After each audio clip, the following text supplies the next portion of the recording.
All right, so I've never done this before, but I'm gonna give it a try. I last few months I've had like I don't know, man. With the pandemic, the one thing that I have really enjoyed is listening to comic related YouTube channels while I work. I don't get to watch them because I'm trying to concentrate, but and it kind of stinks. I'm not gonna name channels or anything like that. I think that's a pretty crappy thing to do. But like, the attitudes have gotten so negative on some of them.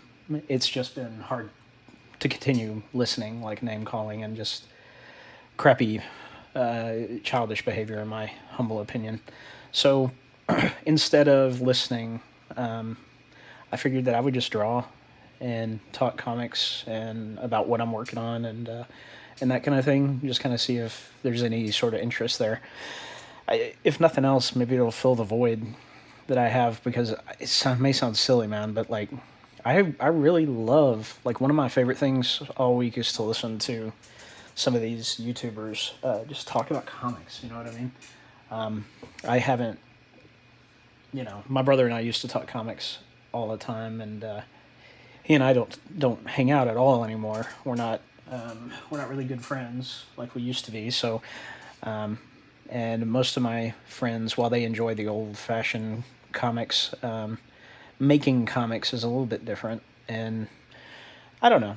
I just miss listening in on people talking about that whole what it's like to make comics, people getting excited about their ideas and all that stuff. So I thought I would kind of do that with this one video, and if I have any kind of comments or interactions, I don't know, man. I don't have enough subscribers to really gauge, but like, if you like it, say something, and I'll do more.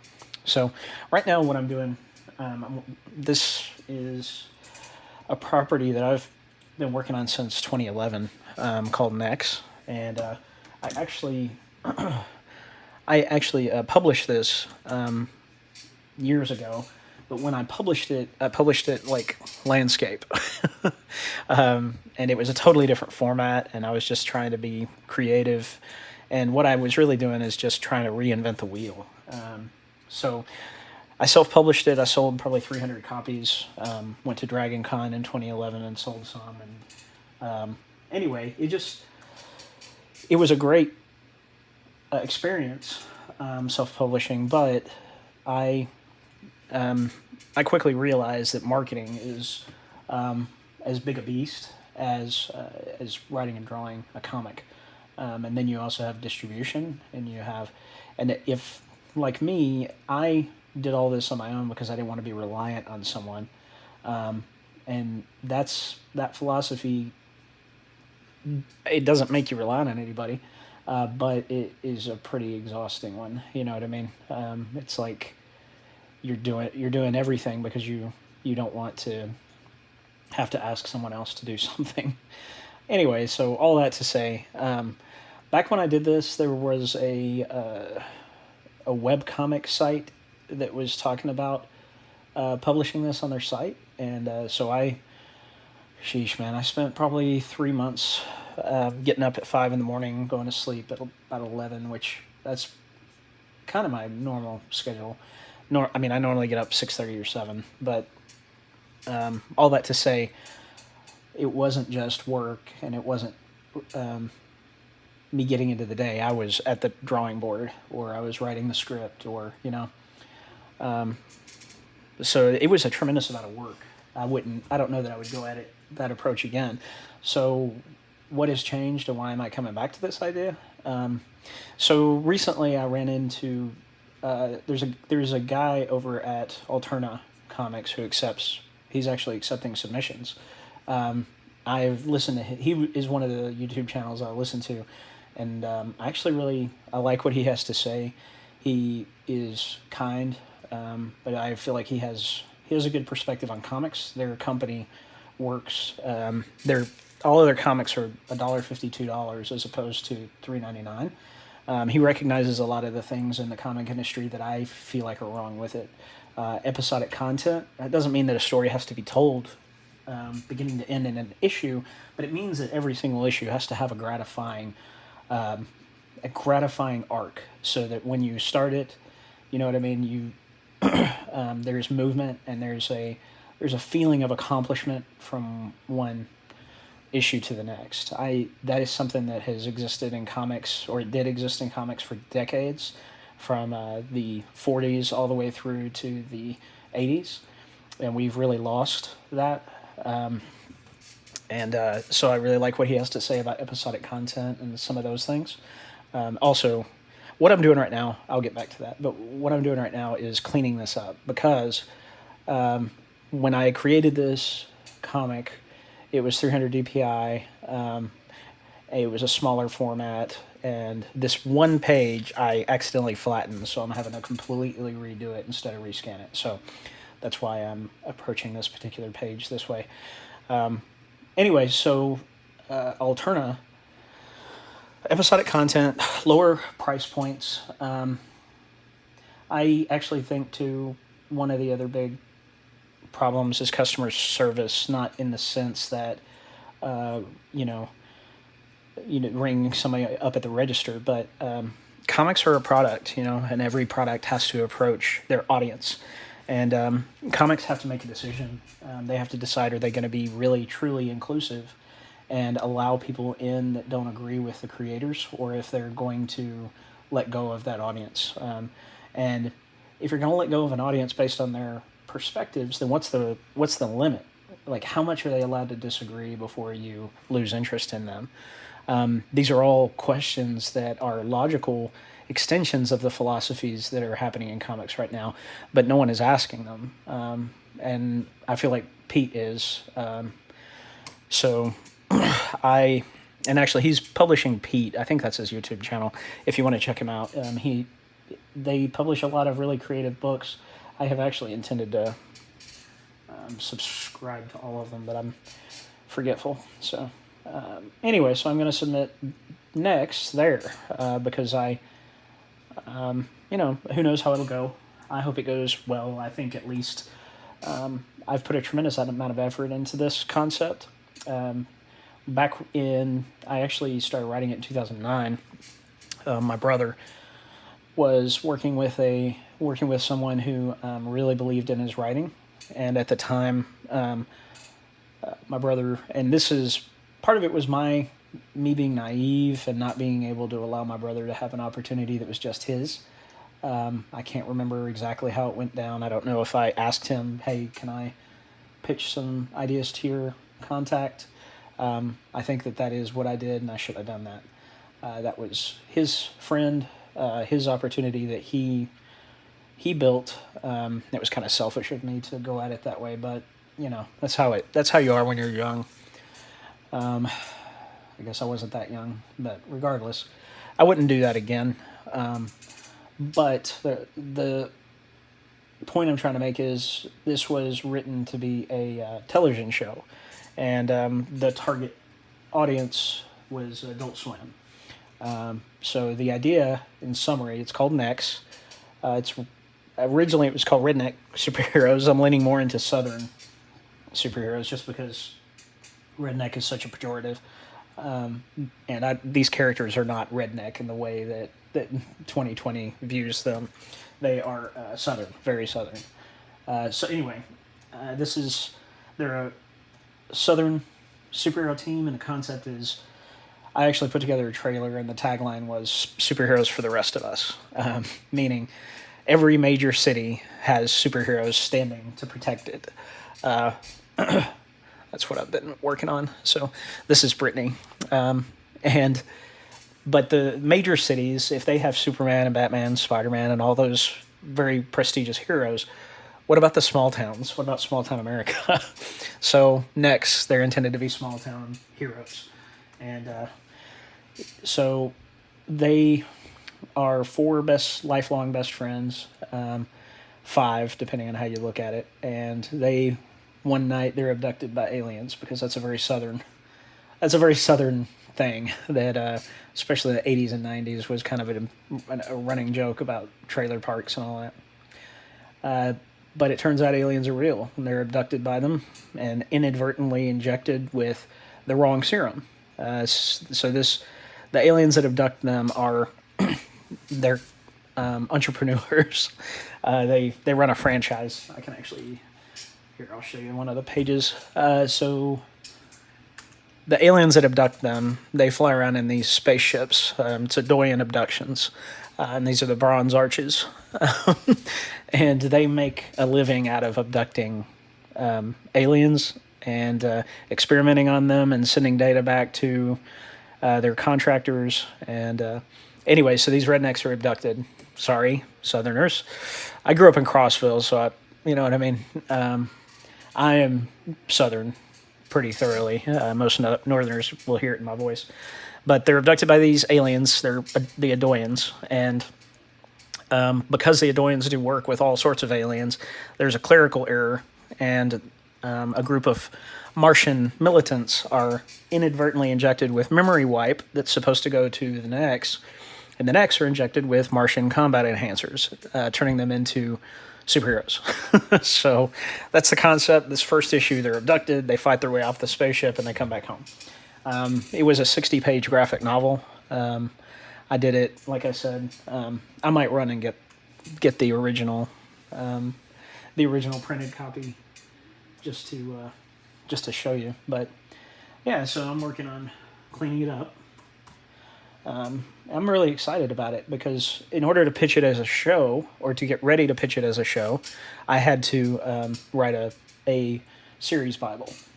A series Bible is really just a bunch of information and preparation work that you have to do to prove my concept isn't just like a 3-line idea, you know. So I can kind of show you. That's another piece of art.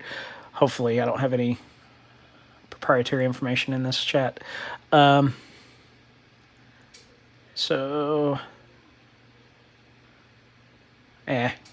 Anyway, I'll show you all later. But I had to come up with character bios, 13 episode concepts, and the season, like the whole season, So I came up with all this information. It ended up being a 26-page proposal with all this background information, and on top of that, I wrote a full 48-minute script, envisioning it as like 2 episodes back to back. That would be the original story, and just came up with all these characters that I love. I actually, as I've gotten older, I have grown to really think that South Park is it is crass. It's embarrassing to admit that I like it, but it is so clever in its commentary about what's going on. It typically offers both perspectives. It's not preachy, but it still comes to a conclusion. That, you know what I mean? They're not weak about saying what they think, but they do it in a way that makes it palatable to those that disagree with them. It's just not heavy-handed. It reminds me of the classic and the Next Generation Star Trek. And to me, that's one of the big differences between that classic Star Trek and what Alex Kurtzman is doing. Alex Kurtzman's stuff is so heavy-handed. Picard, in particular. There's no question what he's trying to say. And I think the reason that lack of cleverness happens is because you don't have faith in your audience to understand what you're trying to say in an elegant way. So you have to spell it out for them. And that leads to very poor storytelling. It's just, you have to be able to trust your audience, and if you can't, then, maybe you shouldn't tackle that particular topic. And if you are going to tackle it, then you have to decide, is this going to be about entertainment, or is this going to be about me delivering a message? There's nothing wrong with either one, but entertainment that is preachy and not clever in its delivery of perspectives is not entertaining, and it is not, it doesn't convey perspectives very well. Like I said, if you're not sure what I mean, just watch this season of Picard. The funny thing is, it's not that I disagree with any of the perspectives. I actually agree with the majority of what Kurtzman is trying to say with Picard, but it is just not done with any elegance, and it's not done in a way that would persuade someone who has a dissenting opinion, which honestly, that's what I love about South Park. It makes you think about the topic as opposed to just root in your conclusion. At the end, regardless of your perspective on a current topic, you feel a little silly for having your perspective, and you feel a little validated, and that's how it should be. You know, there are some perspectives that have no defense, but those typically you don't have to. You don't have to have commentary on some of those. We all know that bad is bad. We don't need a. We don't need a trite. I don't know if you can even see what I'm working on. Oh yeah, you can barely see her hand. So, anyway, so I'm just gonna tangent all around and talk. However, I don't know how I'll end up doing this, but hopefully I can start streaming from my phone instead of just recording it and uploading it. But so this is page 2. Let's back out. Well, actually, I don't have to back out. Bobby's Wings and Auto Repair is kind of their central perk. It's where the guys meet every week and they sit and discuss what's going on in their lives and all that. And it's funny, when I came up with this idea, there wasn't Quaker Steak, which is a southern chain of restaurants. It's almost exactly this concept. Or at least if there was, I didn't know it existed. So inside, we're introduced to 3 characters. They're secondary characters who are going to introduce you to the main characters. The main guys are actually insinuated in the mid-ground, actually the background over here.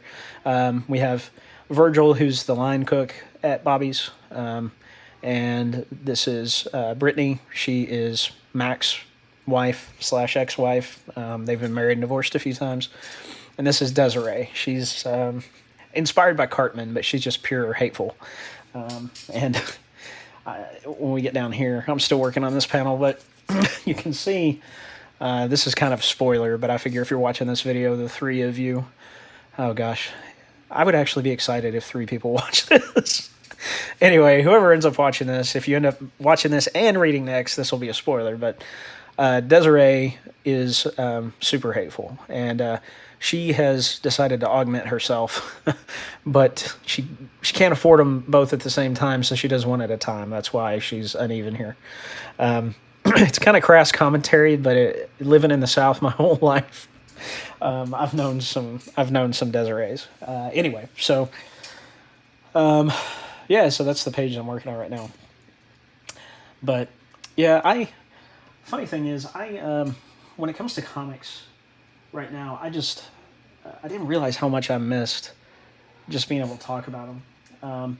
I used to go to the comic shop when I was growing up, and if you collected comics, you know what I'm talking about when I say you just have this community feeling that if you don't quite fit in at school and you go to the comic shop, you fit in there, you know what I mean? Because none of you fit in. You all feel a little bit ostracized, or you did, growing up in the 90s, reading comics, until, well, I guess more the 80s, really. By the 90s, the Image guys were really tearing it up and bringing people into the industry that never would have read comics. But there was a good long stretch where going to the comic shop, it was kind of like this social thing for people who didn't have another way to connect with people. And man, I loved that. I just haven't had it. The comic shop I go to, I love it. It's owned by a great guy. It's Rick's Comic City here in Nashville. And actually, I don't know if they do online ordering, but if they do, and you're looking for a shop, I know he would appreciate your business. They're, as we all know, comic shops are kind of in a bad way right now. But at Rick's, everyone there is so young. I'm so old, and I don't know, man. I don't feel that same. I don't feel connected like I used to. I don't feel like I have somebody I can just talk comics with, And if I'm being honest, I'm not a big fan of modern superhero comics, and I'm not the only one, obviously. People have talked a lot about the Comic-Con numbers from 2019, but the funny thing is they include a lot of data that isn't normally included, and it's really important data. It's if you read into the numbers and really you know how to read a spreadsheet and a sales analysis report, then you'll understand that traditional superhero comics in their traditional format, floppies or monthlies, they were actually in the decline. And I know you guys, if you watch comic channels, you've heard all this commentary before, I'm sure. But pardon me, graphic novels overall are doing better. Meaning like Raina, oh goodness, without looking at her name, I can't. But she wrote and created Smile and Drama and some of those others.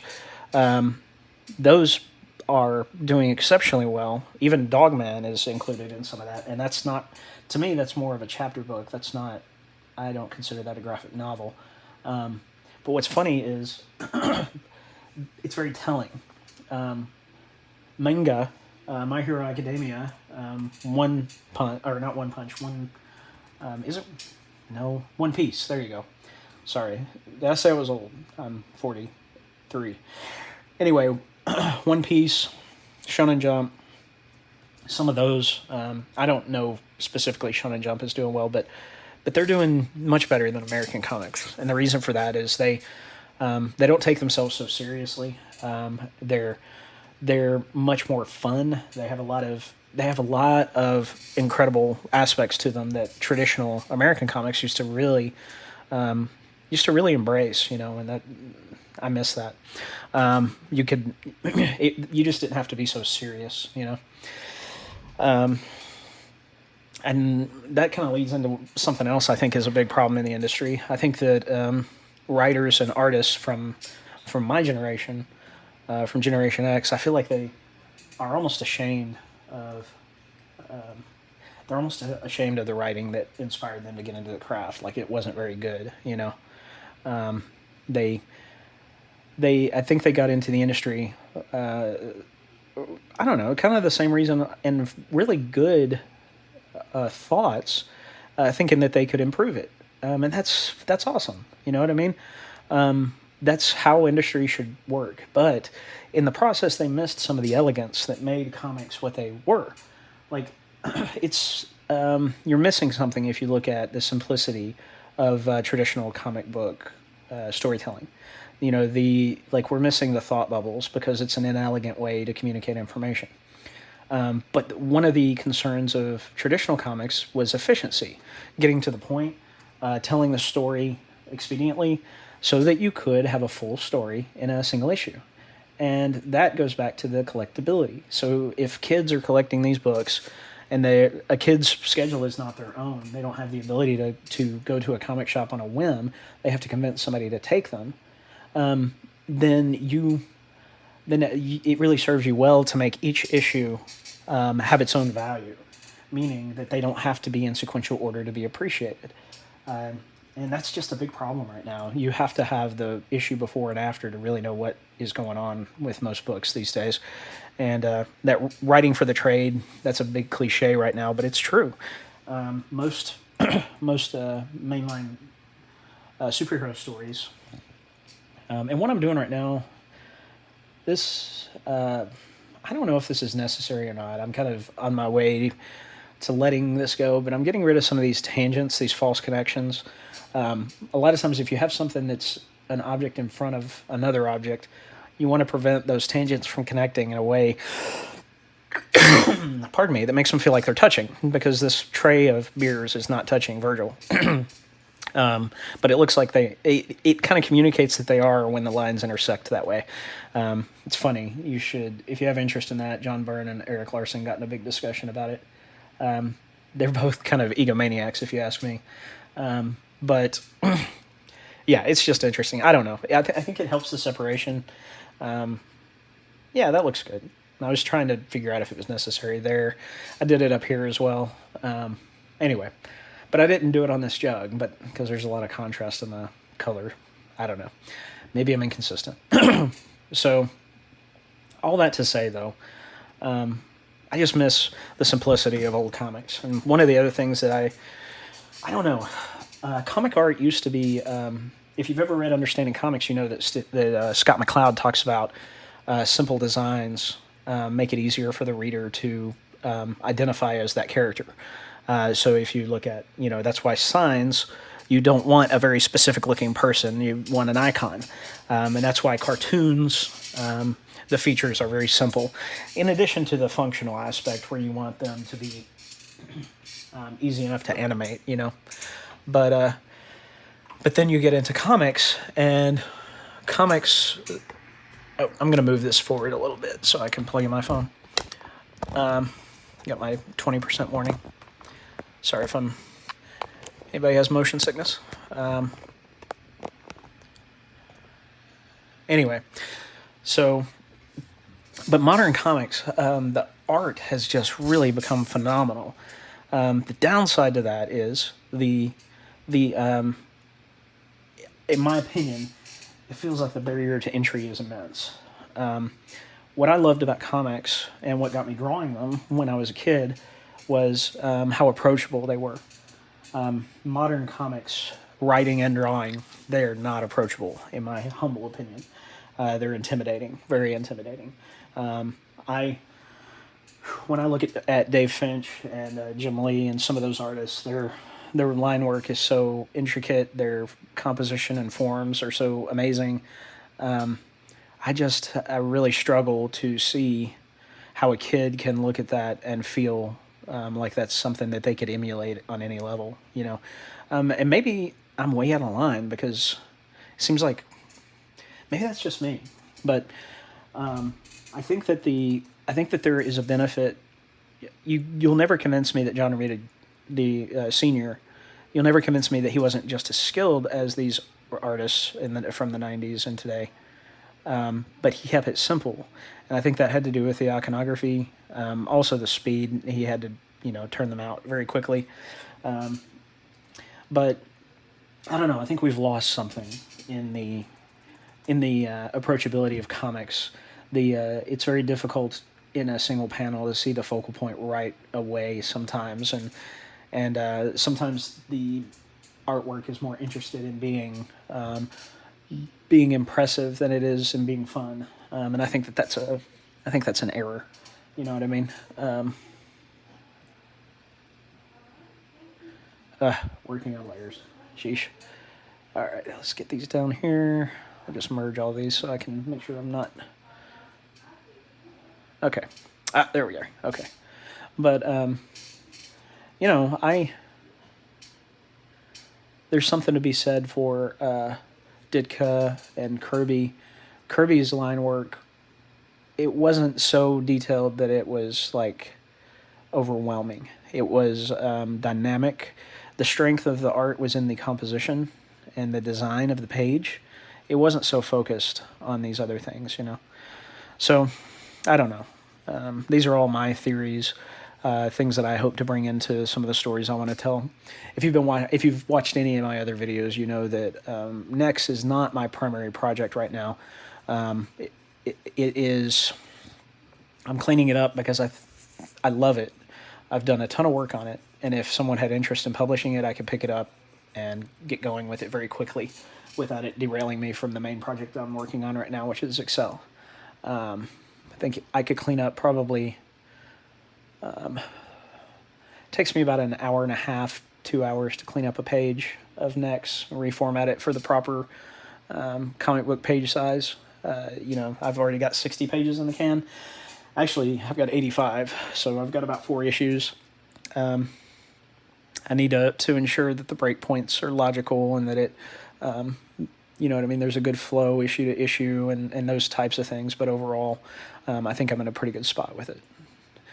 But yeah, the main story that I'm working on is Excel, and that's a story that's kind of about my midlife, what I consider my midlife crisis, even though it happened when I was 40. And it just, sooner or later you're going to go through a couple of years if you haven't already. I always assume I'm older than whoever I'm talking to. But you're going to go through a year or a long stretch of time where it just feels like you're being buried with things you don't know how to handle. That is kind of what that story is about. He is a average guy, overweight, unconfident. who's just gone through a divorce, losing his job, and lost his home. He's living out of his car because he lost his job, and he's too prideful to tell anybody. And he ends up going through, at the behest of his therapist, he ends up going to a support meeting. And this is probably, I don't know, anybody that reads my stuff, it's hard for me to believe that I'm spoiling it. I just don't imagine my stories that way, being that important to people. But at the support group, craziness ensues, and he ends up being stabbed through the heart by a mysterious warrior who is saving the participants of the meeting from a threat that I won't detail too much. But anyway, it's I'm really excited about it. It's very near and dear to me, and yeah. So if you haven't seen my other videos and you want to know more about that, that's making comics XL. So I'm probably going to do making comics next when I have time, because I've already done it. I'd love to talk more about the character profiles and other work I've done. I actually did a video trailer and all sorts of. I put so much time and energy into Nex from 2012 to 2014. I guess 2011, but I never published the second issue, so that's one of the other motivators. I feel like I let a lot of people down that believed in me, because I think they were expecting a second issue right away, but my life just felt unmanageable. So I'm at a more stable point in life. My daughters are older. They require and want my attention a lot less than they used to.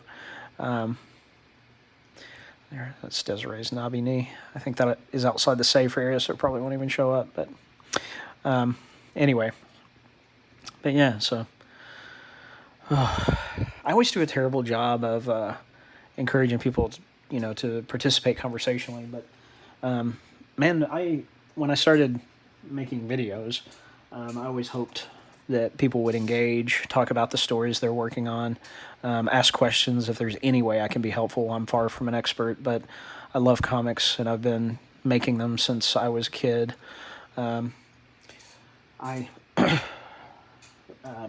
yeah, if anybody has any questions or wants to, whether it's about Nex or your own project, I would love to talk about other people's projects if somebody wanted to. Wanted to do kind of a joint one of these. We could do a stream and draw. If I can get... I don't like streaming on my computer because I can't show the screen. I'm probably going to have to look into some more software or something to be able to do that. But I don't know. Anyway, but a little bit more about me. I actually was born in 1977, huge Star Wars fan when I was a kid. They lost me with the prequels, but not right away. I actually was one of those guys who loved the prequels, or loved Phantom Menace when I saw it. And then my brother actually asked me how it was right after I saw it, like minutes after I saw it. And I told him it was probably the greatest movie I'd ever seen. There are things I like about it, but I was so excited to see that movie. It was very difficult for me to be critical, and I wish that I could. I wish I could go back to feeling that way. I don't. The funny thing is, I didn't. When people said they didn't like it, I didn't understand it. But the more I watched it, the more it hurt. I actually saw it in the theater 7 times to make sure that I liked it, and each time I just liked it less and less. I feel so bad for Ahmed Best. That poor guy. He felt like he was getting the role of a lifetime with Jar Jar Binks, this like renowned director of Star Wars, telling him that he was one of the most important characters in this series. He was quoted several times as saying that Jar Jar was the key to the prequels, or at least the Phantom Menace. That poor guy, man. It wasn't his fault. He did very well. He did exactly what he was told to do. where I think Ray Parks is probably, and Natalie Portman are probably the two that made it out of that. Well, actually, never mind. Liam Neeson, Ewan McGregor, all those actors did really well. So I don't know what I'm talking about. Poor Jake Lloyd, though. Oh, man. Anyway. But we really put too much pressure on George. As my friend Jason Dickerson once said, they're his stories if he wants to screw them up. You know, it gets so easy to think that we own these properties that we love. And that's actually one of my other complaints about creators in 2020. They really feel like they own their characters. Like, and I don't mean to dogpile, but like, it's like Tom King recently getting upset that Jay Lee had drawn the cover for his book. You know, if that bothers him, I understand. But the problem is Batman's not his. He's the writer. He doesn't own the book. And truthfully, 20 years ago, Jay Lee would have had much more power than Tom King in the comics industry. I actually think that Image is the reason that people like Tom King and Dan Slott and a lot of these writers, and Dan Slott is actually, I mean, he's done some pretty cool stuff. I thought the idea for Superior Spider-Man was pretty courageous, but his behavior online is really rough. And it's not, this is going to sound like I'm hyper conservative. Regardless of my political views, which I don't intend to share, I don't like arrogance, and I don't like being hateful. And that's similar to what I said when I started this video. That's what led me to think, well, maybe, you know, I don't feel like I have found another channel similar to the ones that I quit watching because they got so obnoxious. But maybe there are people that would enjoy watching somebody else draw and talk, you know. So I'm hoping that I can fill that need this way. But Image, getting back to what I was talking about, Image, when they tore away, they did some significant damage to Marvel and DC. I remember for a good while a couple of months, they unseated DC as the number 2 publisher. They completely leapfrogged over Dark Horse when they had all of their main creators there. But as the years went by and the speculator market, as everybody calls it, fell out, their strength and their ability to generate $1 million per issue dwindled. And so did the number of people who had loyalty to Image. But Marvel and DC never forgot that. They never forgot that superstar artists, if they were ever elevated again, they would eventually realize that they could create their own comics. And even if they weren't written very well, they would sell millions of copies. Even Todd McFarlane will admit that his original Spawn comics were not the best written at the time.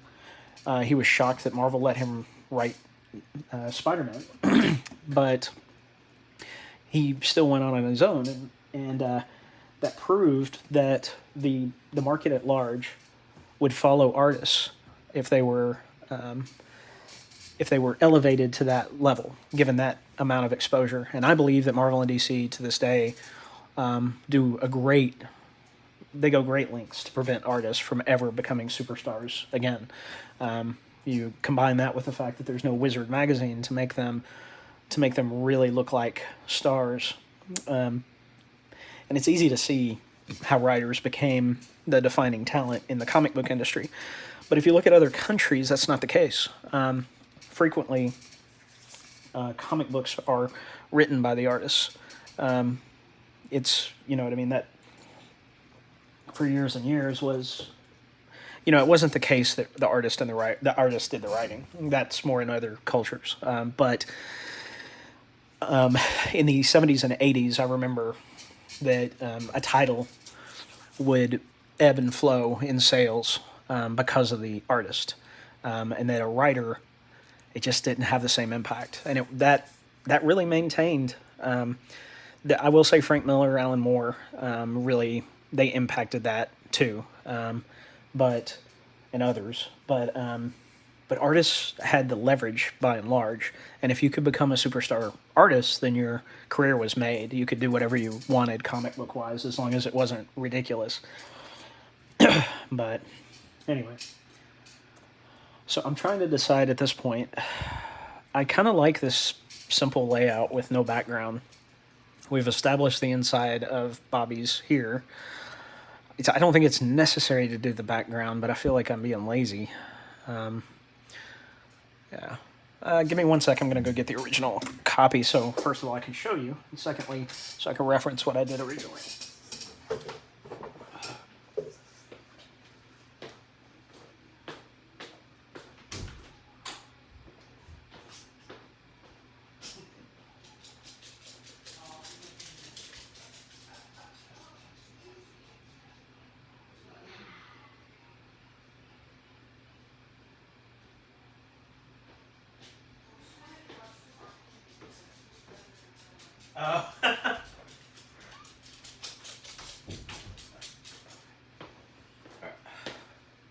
Okay, sorry about that brief pause. Yeah, so this is the original comic. It looks like, pivot the light over here, it'll put an ugly glare, but that's kind of it's got an orange hue to it in this because of the light coming from behind it. But yeah, that's the original copy. The cover was portrait, but the inside was landscape, which a lot of people have mocked me for, lovingly. But so you flip it. I kind of liked it. I thought it was fun, different, but it's a good point. I shouldn't have gone against the. Okay, so yeah, here I just have a light blue background. But you can see this is the way the original page was laid out versus the new one. So, and you can actually see some of the artistic changes I've made here. Because this is a short panel, I brought the wall in here because it defined the space better. But here, I wanted to extend it out because it's a garage. I wanted to add the garage door in the background. Also put in some lighting. I need to, and I also had to extend this first panel where it cuts off at this tailgate, extend it over here. Pardon me. I actually like these changes quite a lot because it gave me the opportunity. I'm going to zoom in real quick to show a little bit of the town. I'm going to turn the light back off. So, give me a chance to show a little bit of the neighborhood or the community that the heroes live in. You got your water tower, which plays into a story down the line, and then just a couple of little houses back here. And actually, for people who have followed my development of Nex, this is a little bit of an Easter egg. I'm going to be sharing this kind of stuff because, again, I'm assuming that a lot of people are not going to be watching this right away, so the book will probably be out. But, yeah, this will play into a future story, probably issue 3 or 4. So, anyway, I don't know. Yeah, you guys tell me. I am going to go ahead and make a decision so that I can move ahead with this. But I feel like this is actually a pretty good panel. I need to add some detailing here and probably do a spotlight.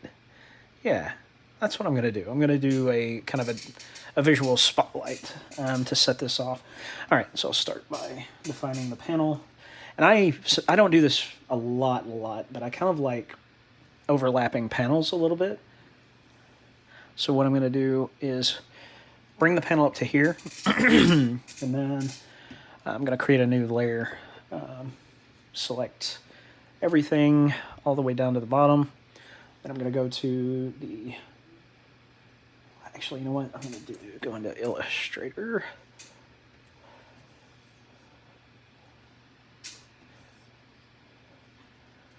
Okay, and then go back to Photoshop. Okay, and so basically I just created a shape in Illustrator, which is a program that really relies on geometry. I'm going to drop the opacity and decide where I want this. This is going to be my spotlight. I'm going to figure out how I want this to frame the figures. I don't want it to go outside of them because that prevents it from being as dynamic as it could be. So I'm going to do it so it just, so Desiree and Brittany pop out of it just a bit. So I think that's a little too much.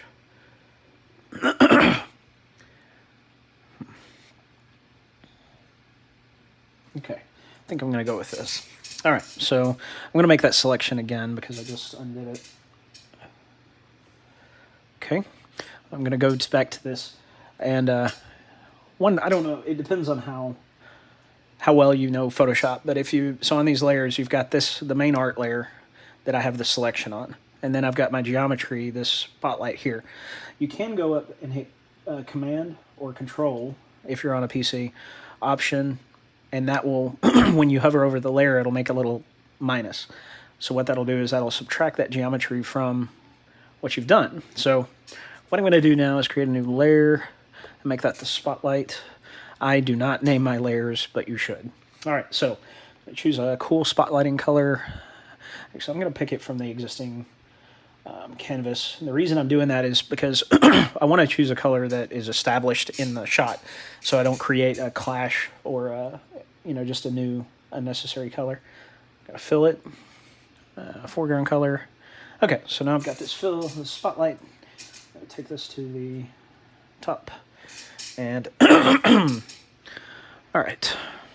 Now what I need to do, the rest I'm not gonna narrate. But I'm just going to delete out this.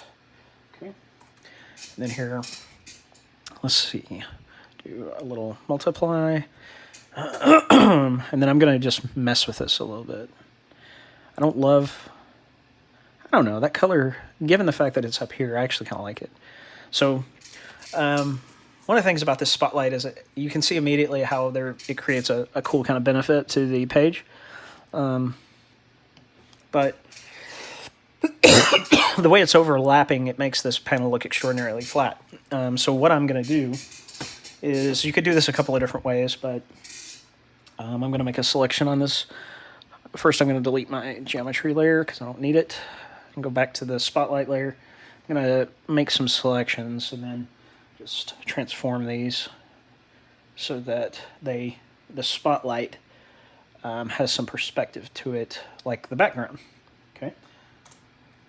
Okay, so now it kind of comes in with the bar. I'll fix that little divot. And then it's up to you. I don't know, maybe I will.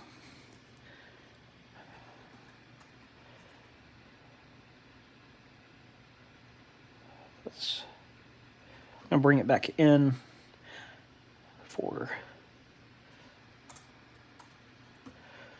I'm getting into some crazy transforms here, so if you're not super comfortable with Photoshop, you may or may not. As one of my favorite YouTubers would say, your mileage may vary. That's Chris from Comic Trip says that all the time. Yes, I'm a dork. All right, so okay. So now I've got one last, and then with this one, what I'm going to do, I'm going to shrink it because it's in the background.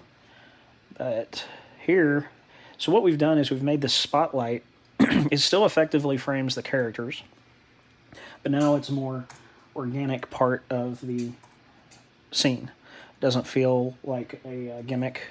It feels integrated. And normally I'll do spotlighting in the layouts, but this time, this time, because I'm fixing up old artwork, I can't do that. So I'm going to do it on the live artwork. All right. So let's think for just a second about what else I want to do. I've got to address the figures so that we don't have this clear chop. I'm probably going to just erase it away there. So what else can I do to make this? Okay, so I'm going to go to the background layer. Okay, that's and these are my guides for the page, so I know where the live area and the the safe area are on the page, as well as the edge of the artboard. Okay, so I'm not going to use this one. I'm going to, and I'm probably going to have some overlapping white when I do this, but I'm going to pick this light, edit, fill. Okay, and there's some of that white that I was saying. Cool. So what I like about this is that it reinforces existing colors without introducing more unnecessary hues. So now all I need to do is go in here and get rid of these white pieces that shouldn't be on the page, or should not be poking out on top of that. I'm hitting caps. I do that all the time when I'm not looking at my keyboard. If I were a really good Wacom user, I would be using the remote, but I'm not that good. All right, delete. It's amazing how far the Photoshop Select tool has come. That thing used to really stink. You would delete things, and then you'd still have to go in and erase. It was almost a useless tool. Okay, so here, that white is on another layer. Oh crap, what did I do? Huh. I moved that white layer somehow. There we go. Okay. Okay, so it looks like that white is right there. Okay. All right, so, oh, actually I meant to finish these tap hoses. I kind of like adding these little details that nobody's gonna ever see. It reminds me, if you're a Todd McFarlane fan, one wonderful thing he used to do is hide Felix the cat in his stories. I always thought that was really fun.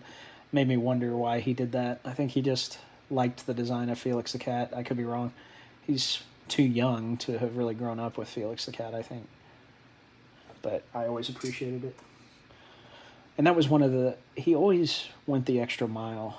Like, he would redesign the characters. He would... his page layout was very graphic.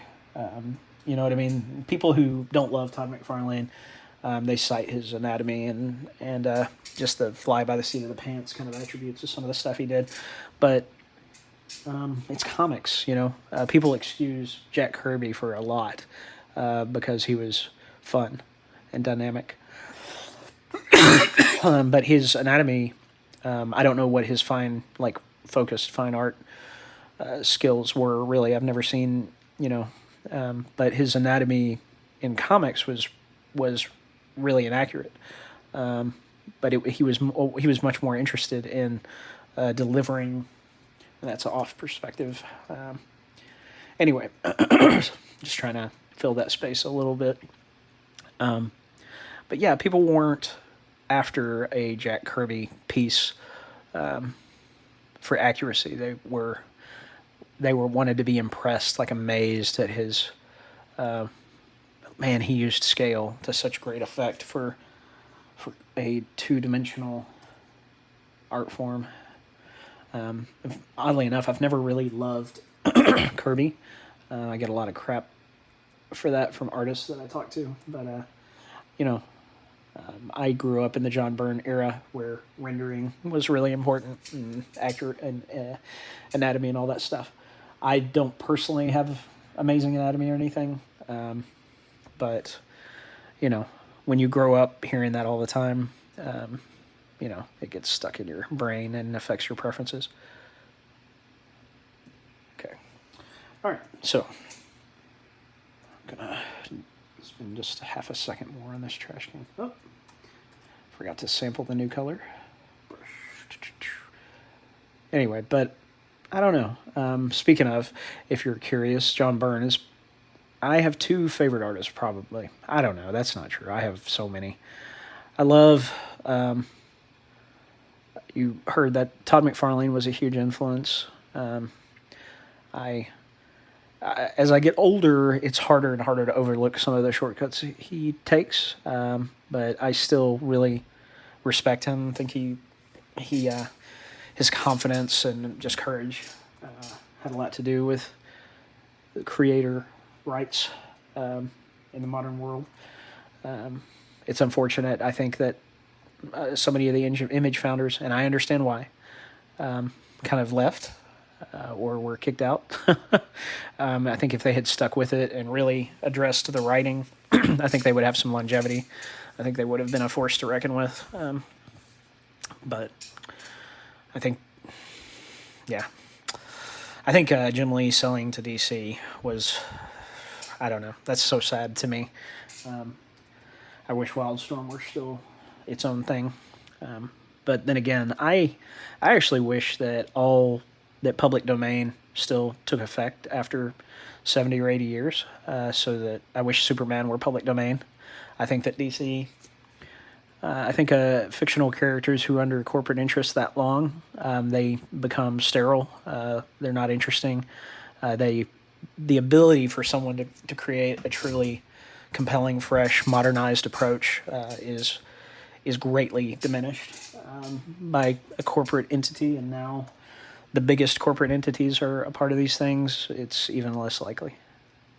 Not to mention, I'm not a big fan of Marvel and DC right now. Their books, anyway. I think people overestimate. Like, there's a real belief that that Marvel and DC should still be running superheroes. But then why is My Hero Academia so popular? It's a superhero comic, you know what I mean? Why is it so popular? And it's because it's relevant. Superman and Batman they're no longer chiefly relevant. They're kind of caricatures of themselves now. And Superman, I mean, John Byrne depowered him significantly, but not enough, I don't think.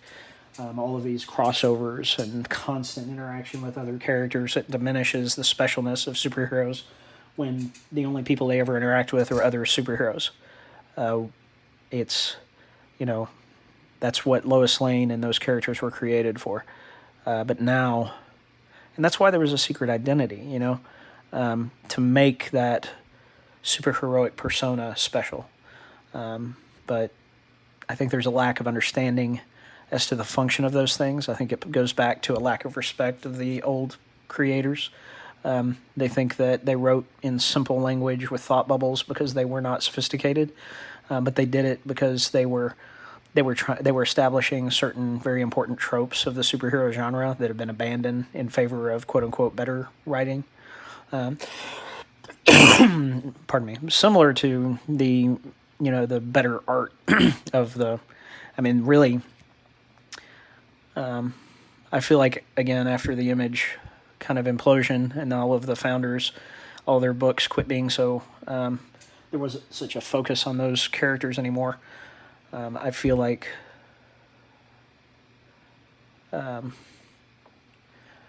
respect for the old way died. I think some of the lessons of Image were missed. In the fact that,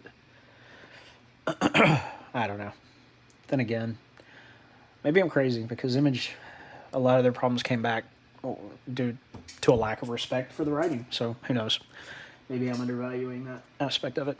I just know growing up, the art was so important to me and the people who collected, and so many of us wanted to be comic artists, and we would follow our favorite artists all over the place. And John Byrne was for a while, he was the most powerful guy in comics. And he let it go to his head. He burned a lot of bridges that after Image was founded, he shut off his mouth about Image. And then after Image crashed, when artists were no longer the most important part of comics, it's just, I don't know. It's just a mess. It's unfortunate too. But John Byrne,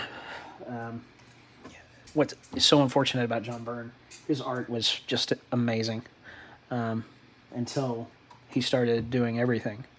Red Sonja, and he always credits Terry Austin as the thing that made his artwork so good, but really it was him. It's not a coincidence that so many inkers did so amazing. He also refers to himself as the second best, like the Iron Man of comics, and that's couldn't be further from the truth. He, for a while, was definitely the Superman.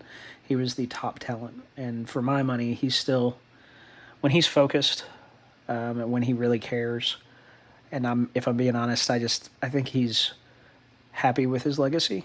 I don't think he feels he has anything to prove, and he doesn't. But having something to prove for an artist is very important to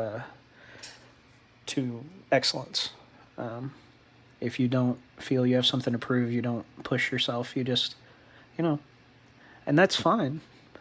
But